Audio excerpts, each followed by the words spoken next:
failure yan. It leads to acquittal. Kasi umpisa pa lang mali-mali na eh.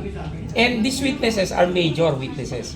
Kalilong, si Lotok, hindi yan sila biro-biro ha. Kasi isang article ang gusto nilang i-prove dito. Yung grave threats, di ba? Doon pa lang palpak na sila. They are saying that yung kanilang article on grave threats, yun ang major nila. Major article of impeachment. Pero pumalpak. Eh kung sa major, baksak. What will happen to the other articles? Wala nang halaga. And that will lead to acquittal. Because they blundered, they bungled it. Sila ang nag-present, pero ang witnesses nila, wala palang alam talaga at saka hindi talaga smoking gun.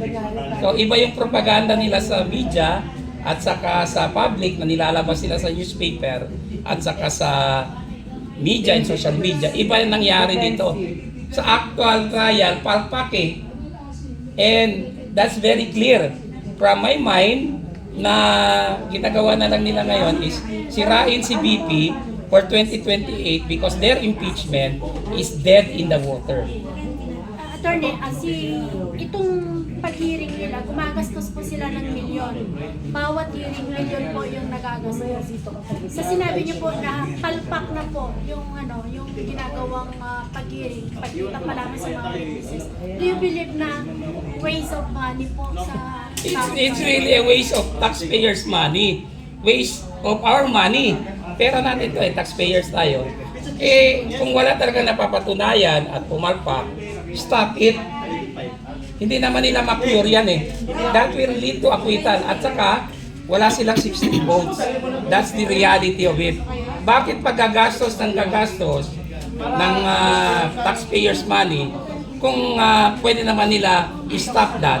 Tapos yung pera na yan, kung magiging savings later, gastusin nila sa mga biktima ng flood control, corruption, di ba? Yung mga nababaha ngayon, they deserve some form of assistance. Huwag dito.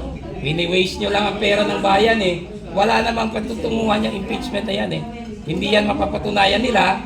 And that's very clear from the performance, the abysmal, I will use the term abysmal performance of their witnesses. That's the lowest performance. Mababa at saka hindi na ako nasusurpresa eh. Kasi klaro naman sa umpisa pa lang palpak na eh. Sa opening statement pa lang ni Congressman Luistro, palpak na siya, talo na siya kay Attorney Sison eh.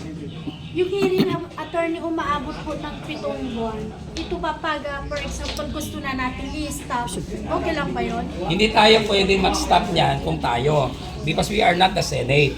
But we can pressure the Senate. Because we are the body politic. Tayo naman ang Filipino people.